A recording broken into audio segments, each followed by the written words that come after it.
Welcome back mga idol. May bago tayong update ngayon. Siguro hindi, parang walang bago eh. Kasi mga idol, ito na ngayon, di ba? Nung huling pasahod nila, October ano ba yun? Basta last week bago mag holiday, bago mag long weekend. Ang sabi sa akin, magbabanggit na ako ng pangalan ngayon. Hindi mo na siguro. Ang sabi sa akin ng coordinator, tungkol dun sa sahod namin na na-delay, ipaprocess daw within this week. Process pa lang ha. So ibig sabihin, maaaring abutin ng 2 weeks yung labas ng sahod nung mga wala sa listahan nakaraan linggo. Ngayon mga idol, yun nga, kung nabanggit ko nakaraan, nag-verify ako sa SSS account ko. Yung mga kinaltas sa akin, hindi nahulog. So ito, lahat ng mga kinaltasan dyan sa inyo, mga kasamaan ko na Mirop, kung kinaltasan man kayo ng SS Pag-ibig PhilHealth at may pinasa kayo na ganong requirements din, please lang po, pa-check nyo na po, pa-verify nyo na po, para malaman nyo kung hinuhulog ba talaga nila o hindi. Kasi yung sa akin, pina-verify ko na eh. Ako mismo, nag-verify. Wala ni isang Mirop, walang Mirop agency resources ang nakalagay sa employment history ko. Meaning hindi nila hinuhulog. Diba? From September hanggang itong buwan na to, wala silang nahulog sa kinaltas sa akin. So ngayon, saan napunta yun? Saan nila dinadala? Ito pa malupit. May 15 days pondo kami. Tayo, di ba? Tayo mga Mirop, kung napapanood nyo to, may 15 days pondo tayo. Pagdating ng araw ng sahod, bakit nagkaka-delay-delay yung iba? Yung iba wala sa listahan. Tapos yung iba, hindi kompleto yung mga sahod. Kulang-kulang. Paano nangyayari yung ganon? Di ba mga idol? Kung iisipin nyo, paano? May pondo ng 15 days. For example, yung pinasok naming 1 to 15, sasahurin namin yun ng katapusan. For example, noong October, last month. Kasi akin, sinus katapusan, tapos may 15 days pondo kami. Yung 1 to 15 na sinahod namin, na pinasok namin, sasahurin namin yun September 30. So, ibig sabihin, dapat, pagdating ng September 30, walang problema dapat. Hindi magkakaroon ng aberya. Kasi ang haba, di ba, mga idol? Ang haba ng, tawag nito, ng araw para maasikaso nila yung mga sahod namin. Pero pagdating ng mismong payday, kulang-kulang. My God! Tapos, nung ito pang nakarang linggo lang, nagpa-CA lang sila. Bakit ganun? May 15 days pondo na nga eh. May isang quincenas na pondo na nga eh. Bakit nagkaroon ng CA? Sa loob ng 15 days na pagitan, bakit hindi nabuo yung sahod naming mga empleyado? Nila, yung mga nakasahod. Ako kasi hindi ako nakasahod kasi nawala ako sa listahan. Hindi daw ako nagpasa ng DTR. So ngayon, ayun na nga. Bakit nangyari yung ganun, di ba? Siyempre, sobrang inis ko. Hindi ako nakakuha ng sahod. Hindi rin tuloy ako naka-visit sa tatay ko. Sa sementeryo. Kasi, walang budget eh. Dito na lang ako sa bahay sindi ng kandila. So, ayun. Tawag na ito. Sa haba-haba ng panahon, nagkakulang-kulang pa yung mga sahod namin. Kung iisipin natin mabuti, nakakapagtaka, di ba? Siyempre sa sobrang inis ko, Sobrang galit ko. Lalo na't sinabihan pa ako, hindi daw ako nakapagpasa ng DTR. So pinag-DTR nila ako ulit. Lalo na sa akin mga idol kasi ako, nag-resign na ako. Isa yun sa mga reason kung bakit ako nag-resign. Kulang-kulang yung sahod. Seasonal employee lang kami. Tapos kinakaltasan pa kami ng SS Pag-ibig PhilHealth. Di ba? Makatarungan ba yung ganon mga idol? Kayo, mga mirop na makakapanood nito, bakit nagkakaltas ang isang company o ang isang agency sa isang seasonal employee? Sa anong batas po ba nakalagay yun? Na even seasonal employee dapat kaltasan din. Tapos nung nagpa-verify ako, walang mirop agency sa employment history ko. Hindi nila hinulog. Kaya sa mga mirop na makakapanood na ito, wag kayong tatahimik-tahimik lang. Magtanong-tanong kayo. Kumbaga, habang pumapasok kayo, araw-araw, yan sa Shopee Hub, Balagtas. Nakaraan, di ko binanggit ngayon, babanggitin ko na. Habang pumapasok kayo dyan sa Shopee Hub na yan, dyan sa may, sa map kasi yung nakalagay dyan, Shopee Hub, Sokpor, Balagtas, Plaridel Bypass. Ayan yung pinapasukan naming may mirop agency na kulang-kulang magpasahod, tapos hindi nga naayos yung nagkakaroon nga ng problema sa schedule ng mga empleyado. Hired pa sila ng hired. Nagkakulang-kulang na nga yung mga sahod ng empleyado, hired pa rin sila ng hired. Ngayon, sobrang inis ko, nag-message ako dun sa coordinator kasi hindi ko na mapigilan mga idol Sabi ko, sir, bakit po ganon? Una, tinatawagan ko, hindi nagri-ring. Naka-off phone Cannot be reached. Siguro, baka siya, hindi na rin yayaman. Cannot be reached Di ba? So, yun. Ang hirap kontakin. Tapos, pinapaklear ko yung mga tanong ko. Ayaw akong diretsuhin kung kailan darating yung sahod namin. Tapos sinabihan pa akong di ako nakapagpasa ng DTR. Siyempre, nainis ako. Nag-message ako ngayon doon sa coordinator na yun. Sabi ko, sir, bakit hanggang ngayon wala pa rin po yung sahod namin? Nasa pautang pa ba yung mga sahod namin? Ginanong ko talaga, mga idol. Sa mga mirap na makakapanood na ito, ginanong ko yung coordinator natin. Kasi parang gano'n nangyayari. Pinapautang nga tayo yung mga sahod natin nila Di ba? Di ko sinasabing gano'n ang ginagawa, pero parang, siguro. Kasi bakit sa haba ng 15 days na yon, yung sasahurin natin katapusan na yon, pondo yun Nung nakarang 15 days pa yun Tapos pagdating ng second 15 days, pangalawang kinsenas, bakit nagkakulang-kulang pa rin? Tapos yung daming mga pangalan wala sa listahan. Tapos nagpa-CA lang sila. Di ba? Nakakapagtaka, di ba? Ito naman, medyo bad trip din sa inyo. Iba sa inyo, sa mga mirop to Medyo bad trip din sa inyo. Ako. Kasi, tsaka lang kayo nagsasalita ng kung ano-ano pag wala kayo sa listahan ng sasahod. Pag di kayo nagka-problema sa listahan ng sasahod. Pero once na yung pangalan naman ninyo mawala sa listahan ng sasahod, tsaka kayo putak din ng putak. Dapat nagkakaisa tayo, nagtutulungan. Kasi lalaki ang ulo ng mga yan kung walang magsasalita Ito nga ang video na to, malamang sa malamang, hindi nyo ikakalat to Di ba? Kasi kung itong video na to, kahit ito man lang, maipakalat ninyo. Tapos maglalagay pa kayo ng hashtag Rappi Tulfo in action. Kasi kapag ito pinuno nyo ng hashtag Rappi Tulfo in action, share nyo pa, malamang sa malamang, mabibisita yan nila Sir Rappi.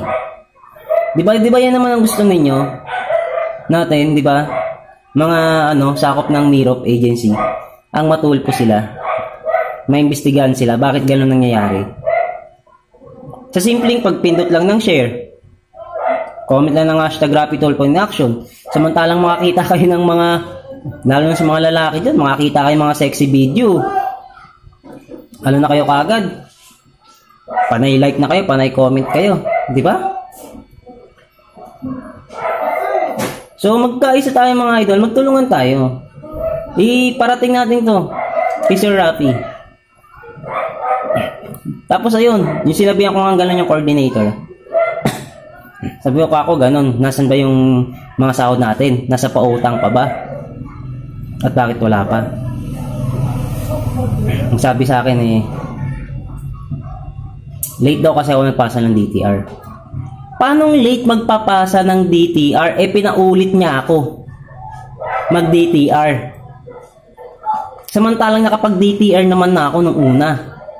Pinagawan lang niya ulit ako. Ang galing mga idol. Tapos ako resign na ako. Bakit ganon? Dapat nga kung tutuusin yung sa akin, mabilis ko lang makukuha, hindi natatagal kasi resign na ako Nagpasa na ako ng resignation letter. Sinulit, tinurn over ko na sa kanila yung ID ko. Kasi napag-alaman ko rin na yung mga kinakaltas sa amin. Nagkumpleto nga ako nagpasa, SS Pag-ibig Pillar, pati team number ko, pinasa ko sa kanila. Tapos nung nagpa-verify ako, malaman-laman ko, wala akong Mirop agency nakita dun sa employment history ko. Na inulugan ako. Sus ko. Sir Rapi, nakikiusap kami. Sir Rapi, nung part 1 po ng video na to, Sir Rapi, minention ko rin po kayo. Sana po, Sir Rapi, matunugan niyo po itong video na to. Kasi hindi lang po ito para sa akin, para rin po ito sa mga kasamaan ko. At, ayun na nga, sa mga kasamaan ko dyan, na Mirop din, na makakapanood na ito. Share natin to. Mention natin si Sir Rapi. Para masampulan ulit sila, Kasi, di ba nga, may nabalitaan kasi ako na dati na rin daw nag-close yan. Yang Shopee Hub SOC 4, Balagtas, Plaridel Bypass Road. Hindi ko na babanggitin kung ano yung issue, pero parang negative din yung parang dahil din sa mga empleyado yung naging issue niyan Kasi, yun nga, hired sila ng hired. Samantalang, di muna nila ayusin yung mga pagkukulang nila sa mga empleyado nila bago sila mag-hired ng mag-hired. Di ba? Para saan? Para marami silang makaltasan? Pagkaperahan? Ganun ba? Yung totoo. Bakit hired kayo ng hired kahit hindi nyo pa naasikaso na ayos yung mga laging problema, laging sakit dyan sa warehouse na yan. Laging nagiging sakit sa mga empleyado ninyo. Ayan yung mga kasamahan kong Mirop dyan ilaban nyo yung mga kinakaltas sa inyo. Lalo na marami sa inyo ang di nagpasa ng SS Pag-ibig PhilHealth. Tama, di ba? Tapos kakaltasan kayo. Hanggang kailan kayo magpapakatanga, mga idol?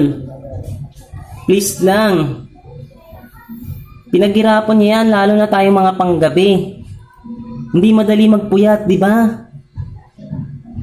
Magpapakatanga ba na lang ba talaga tayo lagi? Di ba tayo gagawa ng paraan kahit sa simpleng pindot lang ng share? Comment lang. Parating natin to kay Sir Rapi. Sir Rapi, kung makarating man po sa inyo to, sana po matulungan niyo po kami. Mabisita niyo po itong Shopee Hub SOC 4 Balagtas, Plaridel Bypass Road. At makausap po yung mismong agency, yung Mirop agency. Kung bakit ganun na lang ng ganun laging nangyayari sa mga empleyado nila. Hindi lang po ako nag-iisa, Sir Rapi. Marami po kami, Sir Rapi. Pakiusap po namin yan. Sana po matunugan niyo po itong video na to. Tapos balik tayo dun. Yung pinag-DTR ako, mga idol. Yung pinag-DTR ako ulit. Yun nga, sabi sa akin, late daw ako nagpasa ng DTR. Kasi hindi daw ako nagpasa nung una. Sabi ko, Sir, paano po pag napatunayan kong nagpasa ako ng DTR. Magsasama po ako ng pulis at barangay po dyan. Sabi ko ganun. Alam niyo mga idol, ang reply sa akin, sige. Actually, gusto kong isama dito sa video yung conversation namin pero hindi muna sa ngayon. Naka-screenshot naman sa akin Sabi ko pa. Kaya ako nasabi yun kasi alam ko may CCTV dun sa table ng mga coordinator. At tanda ko kung anong araw ako nagpasa nung DTR. Sabi ko kasi doon sa coordinator na kausap ko, sir, may CCTV naman po siguro doon sa may table ng coordinator. Pwede naman ipa-review yun. Pag napatunayan kung nagpasa ako ng DTR nung araw na yun, na babanggitin ko, magsasama ako ng barangay at saka pulis. Sabi niya, sige. Lakas ng loob mga idol, no? Kasi yung paghahamon niyang yun, na sige. At napatunayan ko nagpasa ako ng DTR, pero sinasabi niyang hindi. Pagsisinungaling yung ginagawa niya. Di ba? Nakipag-deal ka agad siya, sige daw. Hindi ko lang masikaso kasi wala talaga akong budget pero gusto kong gawin, i-report yan sa Balagtas Municipal. Yung hub na yan. Grabe. Bakit hindi nauubos yung mga ganyang klaseng tao? Di ba? Pinapahirapan yung kapwa Pilipino. Yumaman lang sila. Sila nagpapakasasa sa pera. Yung mga empleyadong hindi patas, di ba mga idol? Excuse me. Sa mga mirap na mga kapanood na ito, please lang, huwag po kayo magbingi-bingihan, magbulag-bulagan, na parang wala lang. Ipaglaban nyo kung ano yung dapat, kung ano yung karapatan ninyo. Please lang mga idol.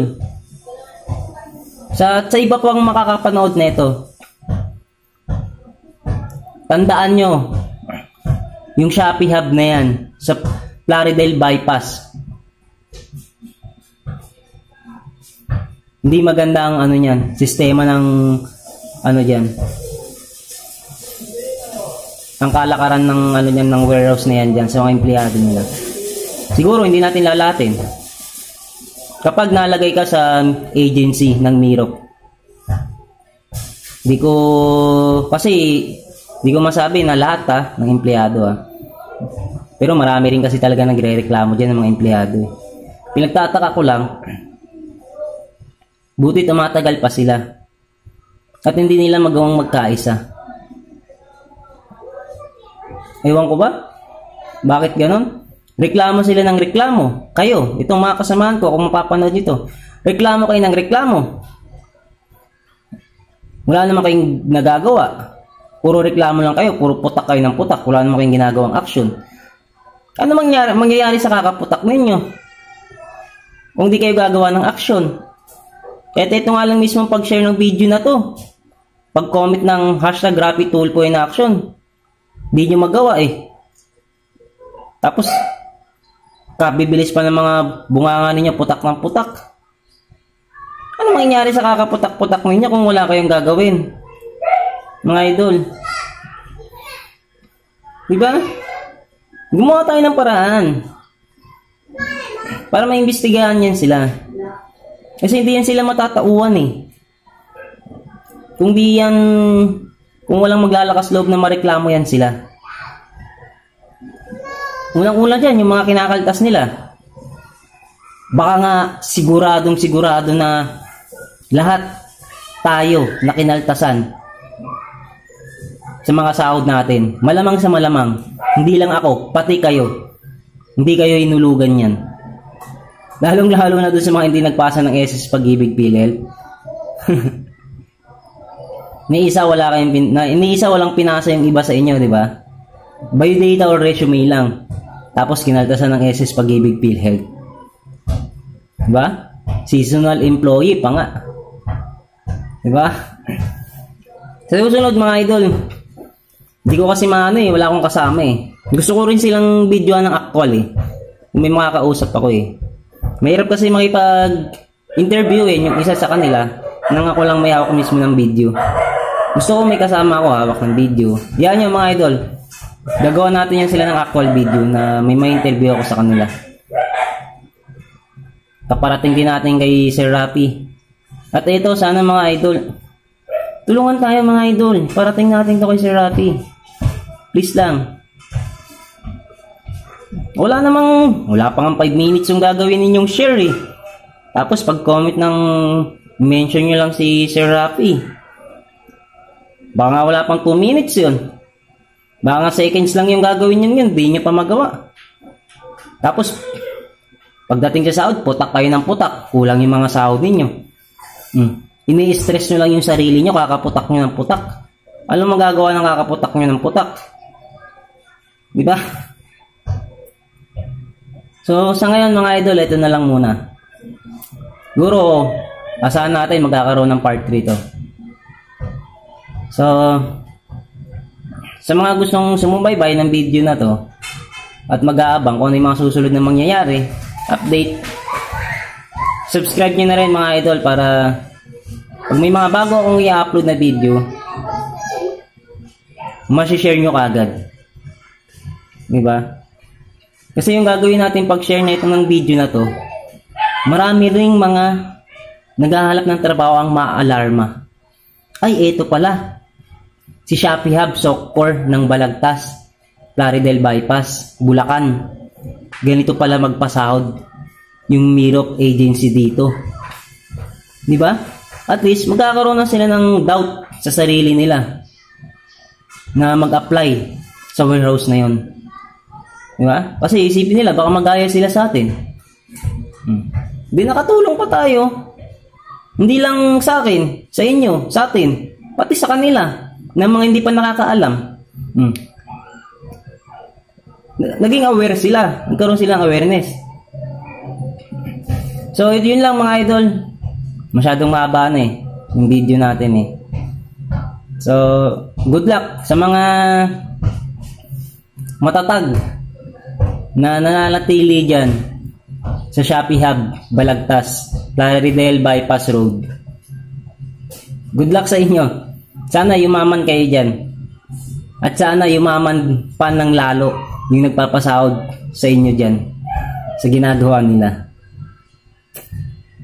Yan mga idol. Biling ko lang, tigilan natin yung pagiging bulag-bulagan, bingi-bingian minsan. Yun lang mga idol. Maraming salamat sa panonood, sa matyagang pagpapanood. Thank you very much. Good luck.